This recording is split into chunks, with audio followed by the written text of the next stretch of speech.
예수님께서는 우리에게 선물을 주셨습니다.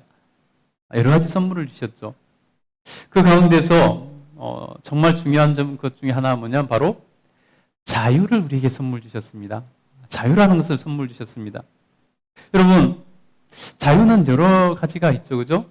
사람들은 자유를 누리기를 좋아하고 자유를 원하고 자유가 아니면 심지어 죽음을 달라는 그런 구호도 있습니다.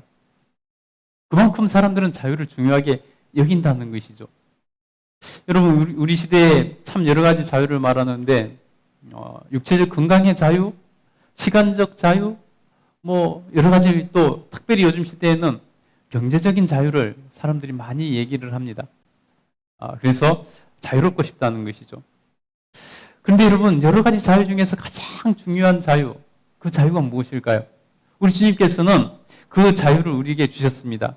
뭐냐면 바로 그 누구도 줄 수 없고 그 누구도 해결할 수 없는 자유, 그 누구도 자유로울 수 없는 그런 자유, 그런 억압으로부터 자유를 주셨습니다. 그것이 뭐냐면 바로 죄책으로부터 또 죽음으로부터 우리에게 자유케 하셨습니다. 그런 자유를 선물로 주셨습니다. 여러분, 우리가 우리의 노력으로 다 할 수 있다 할지라도 우리 노력으로 할 수 없는 딱 두 가지가 있다면 그것은 바로 죄로부터 자유로운 것, 바로 사망으로부터 자유로운 것. 이것은 우리가 아무리 애를 쓰고 용을 써도 할 수 없는 것 두 가지입니다. 돈이 많아도, 권력이 있어도, 힘이 있고, 뭐 시간이 많고 무엇이 있어도 우리가 할 수 없는 것, 바로 죄와 죽음으로부터 우리가 벗어날 수가 없습니다.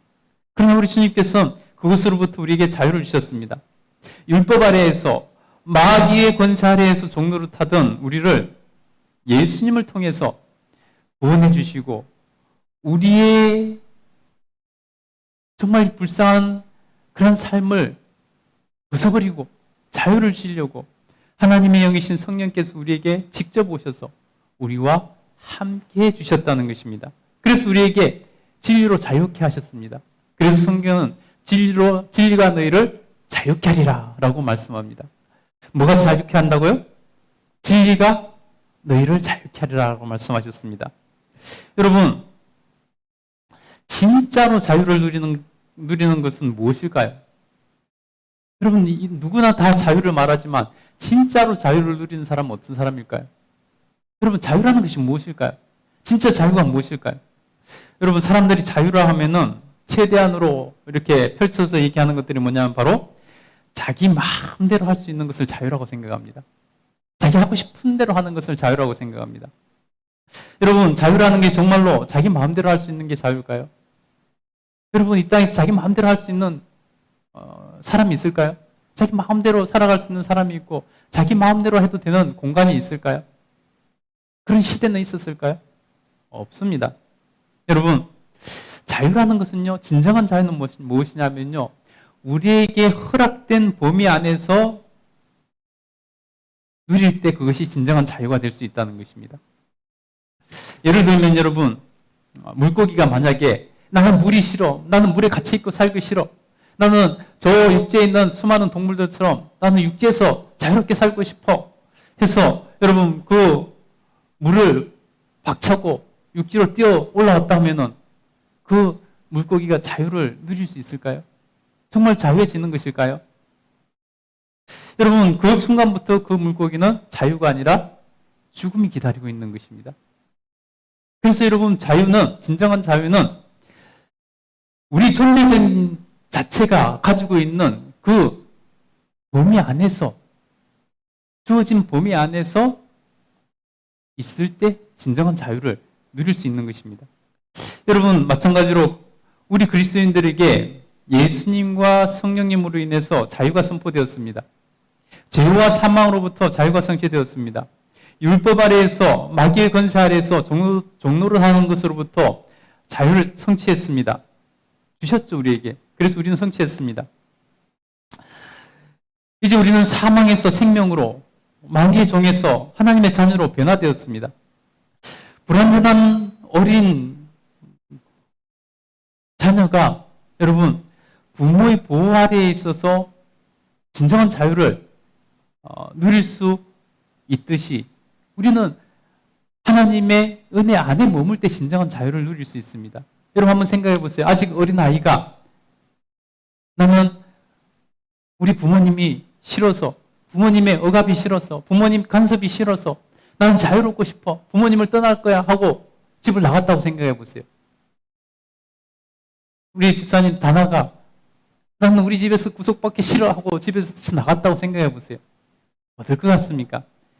정말로 그 아이가 자유를 누릴 수 있을까요? 그때부터, 그 순간부터 자유는 사라지고 오히려 그 아이는 괴로움과 맞닥뜨려야 될 것입니다. 오히려 억압과 차별과 사람들의 그 힘들게 하는 모든 것으로부터 자유를커녕 슬픔만 당하게 되는 그런 아이가 될 것입니다. 집을 나가는 순간, 부모님을 떠나는 순간 그 아이는 고아가 될 것입니다. 그러니 어찌 자유로울 수가 있겠습니까? 우리 요한 형제가 어려서부터 이렇게 유학을 갔어요. 초등학교 때. 얼마나 힘들었겠습니까? 부모님 없이 혼자 유학을 가서 지낼 때 그게 자유로웠겠습니까?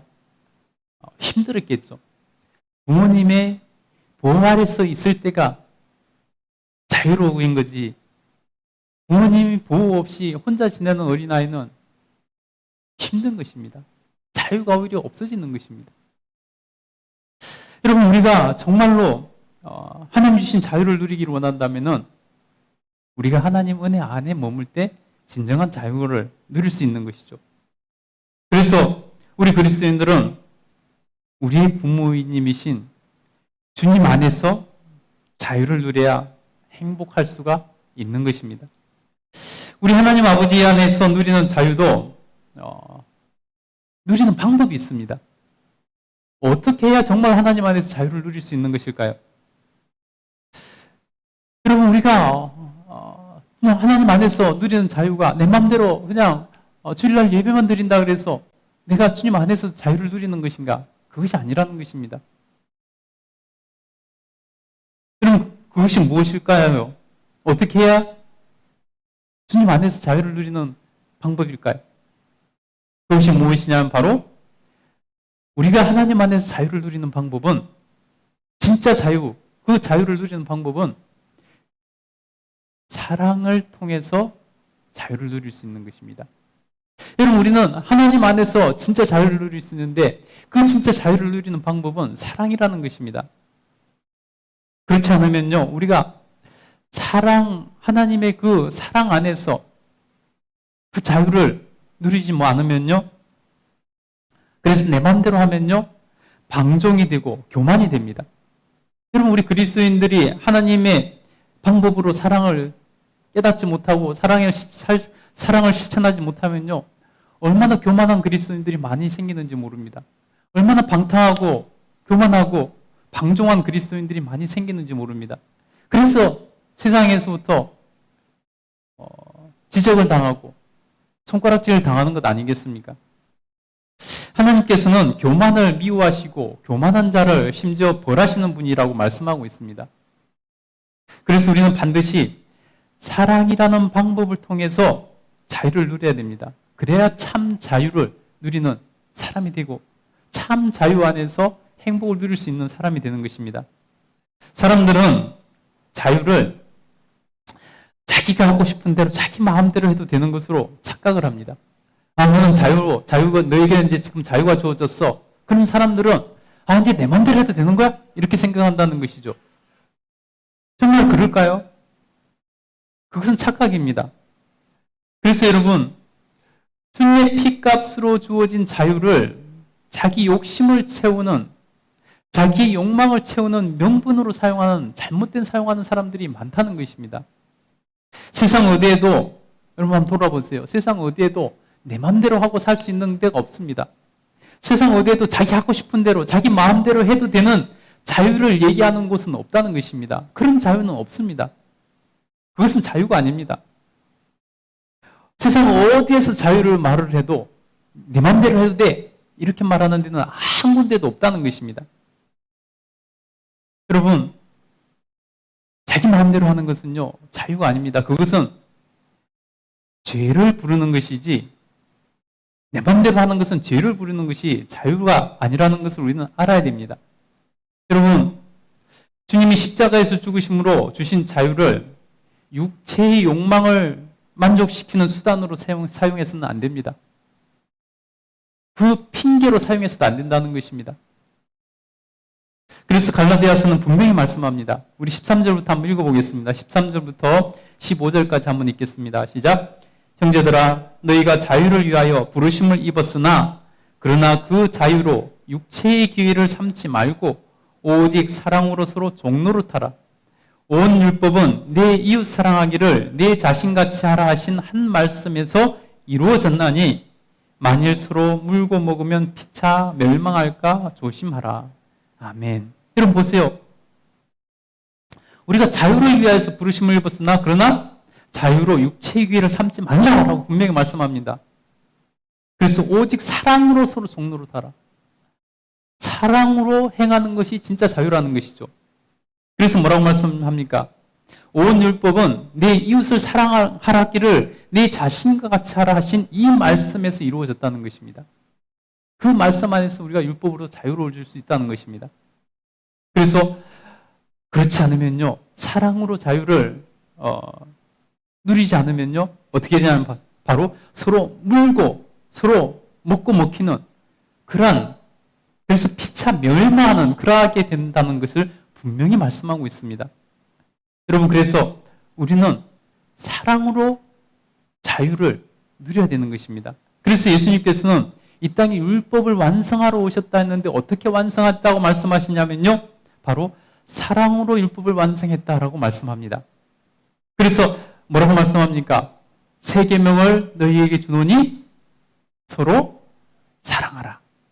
새 계명을 너희에게 주노니 서로 사랑하라 라고 말씀합니다. 다시 말해서 서로 사랑하면 모든 율법을 순적히 이룰 수 있다라고 말씀하는 것입니다. 그래서 사랑으로 율법을 완성한다라고 말씀하는 것입니다. 여러분, 이 말씀을 사람들이 잘못 착각해서 이제 율법은 필요 없어 이렇게 착각하는 사람들이 있는데 그런 뜻이 아닙니다. 사랑으로 율법을 완성할 수 있다는 뜻입니다. 그래서 우리에게 서로 사랑하라라고 새 계명을 우리에게 주셨습니다. 여러분, 그래서 우리 그리스도인들은 이제 모든 것이 이 계명을 통과해야 됩니다. 이 계명을 통과해야지 정말 자유할 수 있고 정말 행복해질 수 있는 것입니다. 그렇지 않으면요, 자기 욕심이고 자기 욕망이고 자기 교만에 빠지게 된다는 것입니다. 여러분, 우리가 한번 점검해 봅시다. 내가 정말로 내가 살아가는 방식이 정말 이렇게 새 계명을 통과하고 있는지 한번 우리가 스스로 점검해 봐야 됩니다. 한번 점검해 보세요.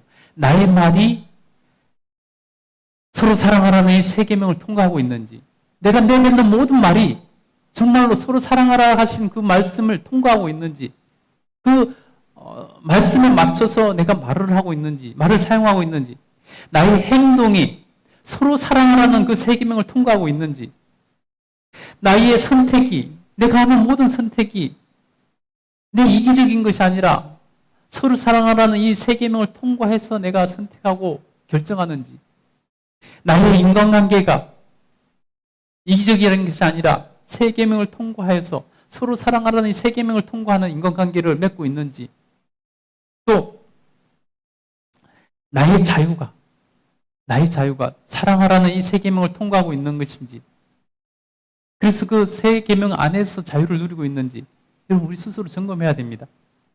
여러분 어떠세요? 쉬워 보이지 않죠, 그죠? 쉽게 모든 것을 서로 사랑하라는 이 새 계명을 통과해서 살아간다는 것이 정말 쉽게 느껴지지 않습니다. 실제로 쉬운 것이 아닙니다. 노력해야 되는 것입니다. 실제로 쉽지가 않죠. 여러분 엄밀히 말하면요, 내 힘으로는 이룰 수 없는 것입니다. 어떻게 내 힘으로 서로 사랑하라는 이 하나님께서, 우리 예수님께서 주신 이 새 계명을 모든 것을 통과해서 사는 것이 쉽겠습니까? 이기적이고 부패한 죄의 본성을 가지고 태어난 인간이 어떻게 그렇게 할 수 있겠습니까? 쉬운 일이 아니죠. 욕심이 충만한 인간의 본성이 새 계명을 통과해서 살기란 쉽지 않습니다. 자기 마음대로 살고 싶은 죄성이 강력한 그런 존재가 세계명을 통과하는 삶을 사는 것은 정말 어지간히 쉬운 일이 아닙니다. 어려운 일입니다. 여러분, 그러면 어렵다 해서 방법이 없는 것일까요? 어렵게 해서 우리는 어렵다 해서 그럼 우리는 아예 포기할까요? 실제로 예수님을 믿으면서도 그것이 어려워 보이니까 그렇게 사는 것이 힘들 거라고 생각되니까 아예 겁을 먹고 아예 시도조차 하지 않고 포기하고 살아가는 사람들이 지천에 깔려 있습니다. 사실은 너무나 많죠. 여러분, 그 사람들은 어떻게 될지 두려움으로 우리가 지켜봐야 되는 것입니다. 성경이 분명히 말씀하고 있습니다. 우리 주님께서 그러나 우리에게 방법을 알려주십니다. 그렇게 살 수 있는 방법을 알려주십니다. 서로 사랑하는 세 계명을 통과하는 삶을 살 수 있는 방법을 우리에게 알려주시고 또 우리에게 그렇게 살 수 있는 길을 열어주십니다. 16절부터 18절 한번 보겠습니다. 그것이 무엇일까요? 우리 16절부터 18절까지 한번 보겠습니다. 시작. 내가 이르노니 너희는 성령을 따라 행하라. 그리하면 육체의 욕심을 이루지 아니하리라. 육체의 소욕은 성령을 거스르고 성령은 육체를 거스리나니 이 둘이 서로 대적함으로 너희가 원하는 것을 하지 못하게 하려 함이라. 너희가 만일 성령의 인도하시는 바가 되면 율법 아래에 있지 아니하리라. 아멘. 여러분, 우리에게 주신 방법은 뭐냐면 바로 성령님이라는 것입니다. 여러분, 성령님은 우리에게 보혜사로 오셨습니다. 예수님께서 성천하시면서 우리와 함께 하시고 우리를 돕고 우리를 지키시고 우리를 인도하시고 우리를 변화하게 하시기 위해서 보혜사로 성령님을 보내주신다고 약속하셨고 오순절 성령 강림 사건으로 성령님은 우리에게 오셨습니다. 그래서 우리는 성령의 인도하심을 받아야 참 자유를 누릴 수 있는 것입니다. 오늘 우리가 읽은 본문에서 분명히 말씀하지 않습니까? 성령을 따라 행하라. 그러면 육체의 욕심을 이루지 아니하리라. 사랑하는 성도 여러분, 성령님의 인도하심을 인정하고 받아들이시기 바랍니다. 그래야 시퍼렇게 살아있는 자아를 이기고 이 육신의 정욕을 이기고 우리는 진정한 자유를 누릴 수 있는 삶을 살 수 있게 된다는 것입니다. 그래야 우리가 진정으로 세 계명을 통과하는 삶을 살 수 있다는 것입니다. 우리는 나 자신을 내가 다스리지 못한다는 것을, 내가 온전히 다스리고 통제하지 못한다는 것을 스스로 인정해야 됩니다. 여러분, 우리가 내 의지대로, 내 생각대로 내가 내 자신을 통제하고 살아갈 수 있다면 이 땅에 실패할 사람 아무도 없을 것입니다. 모두 다 위대한 사람들이 되어 있을 것입니다. 한 사람도 가난하거나 한 사람도 실패하거나 한 사람도 자기 꿈을 이루지 못하는 사람이 없을 것입니다. 그러나 여러분, 우리는 그런 존재가 아닙니다. 우리 스스로를 통제하지 못하는 존재입니다. 우리 스스로 우리를 관리할 수 없는 존재가 우리 자신이라는 것을 우리는 스스로 인정해야 되는 것입니다. 여러분, 세상에 자기 자신을 이길 수 있는 사람은 아무도 없습니다. 그래서 성경은 자기 자신을 이기는 사람은 모든 것을 이긴 것이라고, 그래서 성을 빼앗는 것보다 더 위대하다고 성경은 분명히 말씀하고 있습니다. 여러분, 그래서 우리는 스스로 생각하지 않습니까?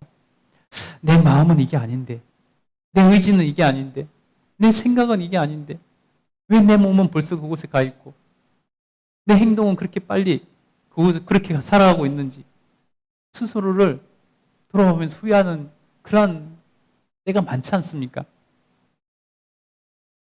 여러분, 내 속에 있는 내가 나를 지배하고 살아갈 때가 참 많다는 것입니다. 내 안에 내가 얼마나 강한지 모릅니다. 내 자아가 얼마나 강한지 모릅니다. 내 욕심이 얼마나 강한지 모릅니다. 내 방종이 얼마나 큰지 모릅니다. 내 안에 내가 너무 강해서 심지어 주님이 머물 수 있는 공간도 내어드리지 못하고 살아갈 때가 얼마나 많습니까? 그래서 우리는 성령님의 인도하심을 받아야 참 자유를 누릴 수 있게 됩니다. 왜냐하면 성령님은 능히 육체의 정욕을 이길 수 있는 분이시기 때문입니다. 우리를 도와주시는 분이기 때문입니다. 성령님을 따라가면은 자기 자신을 이기게 되어 있기 때문입니다. 여러분, 내 자신을 이길 수 없다면 그것을 진정으로 인정하고 성령님께 내 자신을 맡기시기 바랍니다. 그러면 분명히 나를 이길 수 있게 됩니다. 성령님의 인도하심을 요청하시기 바랍니다. 그러면 성령님께서 도와주실 것입니다. 그러면 모든 것으로부터 진정한 자유를 누리게 될 것입니다. 그러면 여러분, 우리는 왜 육체의 일을 피해야 될까요? 오늘 성경은 육체의 일들을 말씀합니다. 성령의 인도하심을 따라 살면 어떤 은혜가, 어떤 축복이 생기는 것일까요? 성령의 인도하심을 따라 자유를 누리면 어떤 열매가 생기는 것일까요? 여러분, 먼저 육체의 일이 무엇인지, 그것이 우리를 어떻게 만드는지 한번 살펴보도록 하겠습니다. 19절부터 21절까지 한번 읽겠습니다. 19절부터 21절을 보면요, 우리 육체의 일에 대해서, 그 결과에 대해서 말씀합니다. 읽겠습니다. 시작. 육체의 일은 분명하니 곧 음행과 더러운 것과 호색과 우상숭배와 주술과 원수 맺는 것과 분쟁과 시기와 분냄과 당짓는 것과 분열함과 이단과 투기와 술 취함과 방탕함과 또 그와 같은 것들이라. 아멘. 일단 여기까지 읽겠습니다. 다음에 또 읽겠습니다. 여러분 보세요.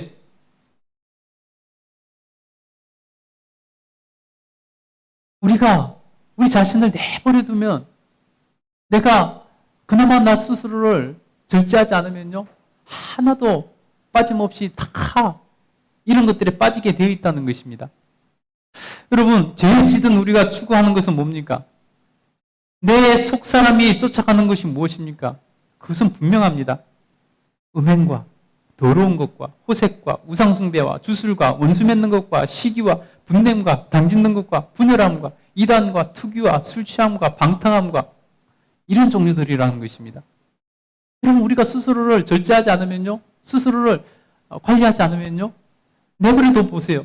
우리는 하나같이 다 이곳에 달려갑니다. 음행과 더러운 것과 호색은 성에 가는 것입니다.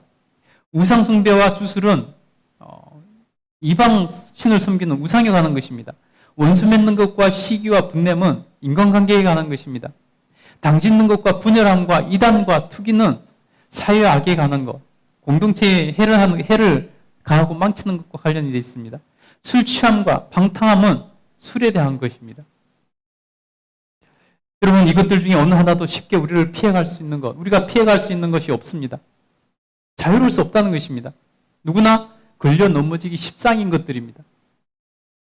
그런 문제는 이런 것에 빠지는 것이 심각한 결과를 초래한다는 것을 우리에게 알려주고 또 알아야 되는 것입니다. 우리 21절 그 뒷부분, 아직 우리 읽지 않은 뒷부분 한번 읽겠습니다. 시작. 전에 너희에게 경계한 것 같이 경계하노니 이런 일을 하는 자들은 하나님의 나라를 유업으로 받지 못할 것이요. 그러면 그 결과가 어떻게 된다고요? 이런 일을 하는 자들은 하나님의 나라를 유업으로 받지 못한다. 다시 말해서 천국에 들어갈 수 없다라고 분명히 사도 바울은 말합니다. 여러분, 우리는 어떤 이들은 이런 우리 듣기 싫은 소리를 다 빼먹고 우리에게 좋은 소리만 듣고 뭐 교회만 다니면 천국 가고 예수님만 그냥 뭐 믿는다고 말만 하면 천국 가도 이렇게 말을 하는데요. 사도 바울이 그렇게 말합니까? 하나님 나라를 유업으로 받지 못할 자들, 천국에 들어가지 못할 자들을 분명히 말씀하고 있지 않습니까? 지금 이 성경은 불신자들에게 하는 말일까요? 아닙니다. 갈라디아 교회 성도들에게 보낸 편지입니다. 예수님을 믿는다고 매주 모여서 핍박을 피해가면서 모여서 예배드리고 있는 그 갈라디아 교회 초대교회 성도들에게 사도 바울이 하고 있는 말입니다. 우리에게 하는 말이에요. 이런 일들을 하는 자들은 하나님의 나라를 유업으로 받을 수 없다. 분명히 말하지 않습니까? 그리고 육체를 따라 사는 인생은 절대로 천국에 들어갈 수 없다는 것입니다. 그래서 여러분, 우리는 육체를 따른 삶을 살아서는 안 된다는 것입니다. 그리고 우리는 성령의 인도하심을 따라 살아갈 때 우리의 실존에서 가장 큰 문제인 이 문제들을 이길 수 있게 된다는 것입니다. 여러분, 이스라엘 초대왕 사울 왕은 승승장구했습니다. 그런데 그가 어느 순간부터 몰락하기 시작합니다. 언제부터 몰락하게 될까요? 바로 하나님의 인도하심을 따르지 않는 데서부터 몰락이 시작되는 것을 볼 수 있습니다. 하나님께서 사울 왕을 세우시고 그를 왕위를 든든하게 해주시고 전쟁마다 승승장구하게 해주셨습니다. 그런데 그가 욕심이 생기기 시작했습니다. 왕위를 더 견고히 하고 싶었고 자손 대대로 그 왕위를 물려주고 싶었습니다. 그래서 그는 이제 하나님의 인도하심을 따르는 것보다 자기 욕심을 채우는 데 앞장서기 시작합니다. 그래서 그러기 위해서 백성들에게 인기가 있어야지, 백성의 환심을 사기 위해서 하나님 명령하신 것조차 내팽겨치고 자기 방법으로 백성들의 환심을 살려고, 그러다가 결국 하나님께 버림받는 것을 볼 수 있습니다. 그리고 결국은 어떻게 됩니까? 전쟁에 나가서 자결함으로 그 불쌍한 인생을 끝마치는 것을 볼 수 있습니다. 여러분, 인생은 육신의 일을 따라가다 결국 망하는 것입니다. 이렇게 육신의 일은 하나님의 나라를 유업으로 받지 못하게 한다는 것을 우리는 사울왕을 통해서 알 수 있다는 것입니다. 사랑하는 성도 여러분, 육신의 일은 항상 우리 곁에서 달콤하게 유혹을 합니다. 여러분, 우리는 그쪽으로 달려가고 싶잖아요. 그게 편하고 당장 유익해 보이고 우리의 육체의 쾌감을 증가시키고, 그러니 사람들은 그 육체의 일을 쉽게 뿌리치지 못하고 그곳으로 달려가려고 합니다. 그러나 여러분, 그것을 따라가면 행복해 보이지만은 실제로는 행복한 것이 아니라 그 길은 멸망의 길이라는 것입니다. 그게 될까요? 어떤 사람일까요? 우리 24절 한번 읽어보겠습니다. 24절 읽겠습니다. 시작. 그리스도 예수의 사람은 육체와 함께 그 정욕과 탐심을 십자가에 못 박았느니라. 예, 성령의 인도하심을 받는 사람은 육체와 함께 그 정욕과 탐심을 십자가에 못 박는 과정을 충실히 따른 사람이라고 말씀하고 있습니다. 우리 육체를 십자가에 못 박아야 참 자유를 누릴 수 있게 되는 것입니다. 육체와 함께 그 정욕과 탐심을 십자가에 못 박아야 성령님의 인도하심을 받는 사람이라고 할 수 있습니다. 그 과정을 우리가 해야 된다는 것입니다. 여러분, 우리는 신앙생활 하는데 착각하는 게 뭐냐면, 나는 가만히 있는데 하나님 이거 해주세요, 저거 해주세요, 하나님께서 이끌어 주실 것이라고 이끌어 달라고만 말을 합니다. 자기가 그렇게 살려고 하는 것이 아니라 하나님 그렇게 살게 해주세요. 여러분, 그 말은 뭐냐면 스스로를 인격이 없는 로봇 취급을 하는 것 같은 것입니다. 자기는 아무것도 가만히 안 있으면서 하나님 이렇게 살게 해주세요, 저렇게 살게 해주세요, 이렇게 말하는 사람들이 있습니다. 그것은 마치 로봇에게 프로그램 해달라는 것과 같은 그런 주장인 것이죠. 하나님은 우리에게 그런 인격을 주시지 않았습니다. 하나님께서는 우리에게 스스로 선택하고 결정하고 그 길을 위해서 노력하고 애쓰기를 원하는 그러한 인격을 주셨습니다. 그렇게 살아가는 것이 우리의 인생이라는 것입니다. 여러분, 우리가 하나님께서 우리의 그런 인격을 박탈한다면, 그런 자유를 박탈한다면 우리는 하나님께 항의할 것입니다. 그런데 실제로는 그렇게 살려고 하면 항의할 거면서 우리는 하나님 앞에서 하기 싫으니까 하나님 이렇게 하게 해주세요, 저렇게 살게 해주세요, 살려고 하지 않고 하게 해주세요, 살게 해주세요, 기도만 할 뿐이라는 것입니다. 그게 잘못된 것이죠. 그렇게 해서는 우리가 참 자유를 누릴 수 없습니다. 우리가 스스로 십자가에 못 박는 훈련과 노력을 해야 된다는 것입니다. 육체와 함께 정욕과 탐심을 십자가에 못 박아야 성령의 인도하심을 받는 사람이라 할 수 있습니다. 여러분은 어떻습니까? 여러분은 어떻습니까? 오늘도 육체와 함께 그 정욕과 탐심을 십자가에 못 박고 있습니까? 아니면은 그 못이라도 빼고 튀어나오려고 하고 있습니까? 어떻게 하고 있습니까? 우리는 날마다 스스로를 그 정욕과 탐심을 십자가에 날마다 못 박아야 됩니다. 그것이 바로 성령님의 인도하심을 입고 살아가는 방법이고, 성령께서 우리를 인도하시는 방법입니다. 그렇게 계속 노력하면, 그래서 성령님 인도하심을 받아 살면은 놀라운 열매가 열립니다. 우리 삶에 놀라운 열매가 열립니다. 바로 자유를 주는 열매, 행복을 주는 열매, 성숙을 주는 열매가 우리 삶에 열리는 것입니다. 그것이 바로 성경은 성령의 열매로 표현을 합니다. 우리 22절, 23절 한번 읽어보겠습니다. 22절, 23절 같이 읽겠습니다. 시작. 오직 성령의 열매는 사랑과 희락과 화평과 오래 참음과 자비와 양성과 충성과 온유와 절제니 이 같은 것을 금할 법이 없느니라. 아멘. 여러분 보세요.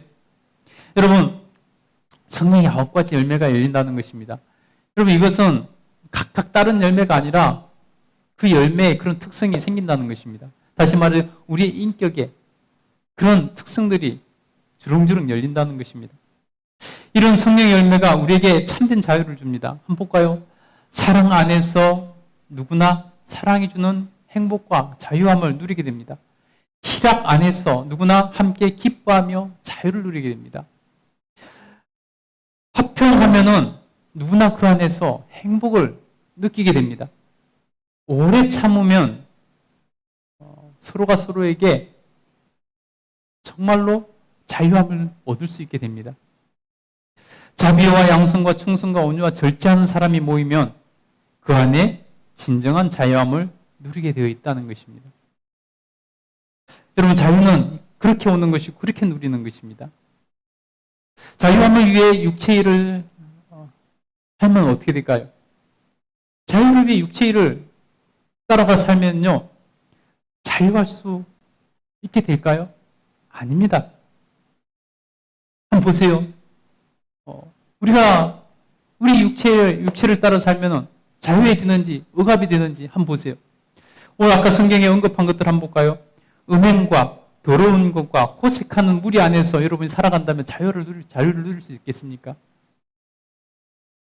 누군가의 눈물과 누군가의 상처와 누군가의 생명을 앗아갈 뿐이라는 것입니다. 가해자도 피해자도 자유가 아니라 억압 아래 놓이는 그런 불행한 삶이 시작되는 것이죠.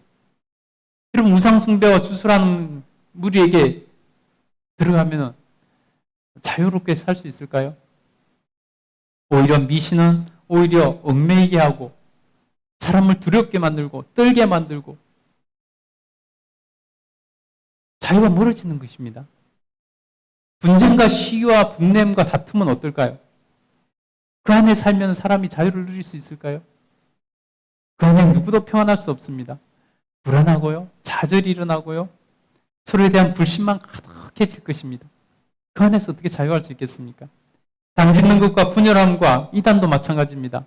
내 편 나눠 싸우고 거짓이 판을 치면 그 안에서 어떻게 자유를 누릴 수 있겠습니까? 속이고 속는 것에 괴로움만 느낄 뿐이죠. 투기와 술 취함과 방탕함은 어떨까요? 그 안에 있는 사람들이 자유를 얻을 수 있을까요? 그것으로 현실을 도피하려고 하지만 오히려 더 깊은 구렁텅이에 빠질 뿐이라는 것입니다. 빠져나올 수 없는 인생의 올무에 갇히게 되는 것이죠.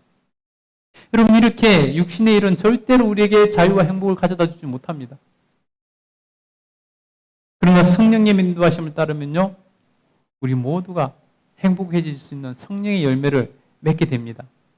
그 안에서는 우리에게 진정한 자유를 누릴 수 있게 되는 것이고요. 그 안에서는 우리가 기쁨과 행복을 누릴 수 있는 삶이 열리게 되어 있다는 것입니다. 진정한 자유와 행복을 원하십니까? 여러분 진정한 자유와 행복을 원하십니까? 그러면 육신의 일을 십자가에 못 박고 성령의 인도하심을 따르시기 바랍니다. 그래서 우리가 성령의 도우심을 받아서 서로 사랑하라는 그 세 계명을 통과하는 그런 인생을 사시기 바랍니다. 그러면 여러분이 자유로울 뿐만 아니라 모든 사람들에게 자유를 선물하는 행복한 삶이 될 것입니다.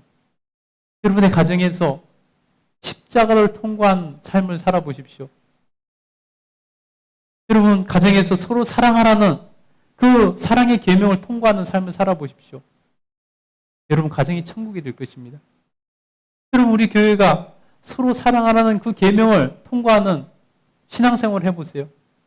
그러면 우리 교회가 천국과 같은 그런 교회가 될 것입니다. 여러분, 전도는 다른 데 있지 않습니다. 가장 큰 전도는 우리가 서로 사랑함으로 우리 공동체를 천국으로 만드는 것입니다. 그러면 여러분, 한번 왔던 사람이 어찌 다시 오지 않을 수 있겠습니까? 여러분, 교회에서 천국을 맛보고 경험하고 천국의 삶을 살아가는 사람이 세상에 나가서 그것을 그런 모습으로 살아간다면 어찌 초대교회 같은 역사가 일어나지 않겠습니까? 그들이 보면서 아, 저 사람은 천국을 살아가는 것 같아. 어떤 비결이 뭘까 궁금해하고 아, 저 사람이 5교회를 다녀서 저렇구나. 그럼 5교회 한번 와보고 싶지 않겠습니까? 그러면 여러분, 하나님 앞에서 정말로 생명을 구원하는 일을 하는 것입니다. 여러분이 서로 사랑하라는 이 계명을 통과해서 사랑의 계명을 따라 살면 자유를 누릴 뿐만 아니라 행복해질 뿐만 아니라 다른 사람도 구원하는 그런 일을 하는 것입니다. 여러분, 하나님 앞에서 정말로 진정한 자유, 진짜 자유를 깨닫고 누릴 수 있게 되기를 간절히 축복합니다. 아멘. 기도하겠습니다.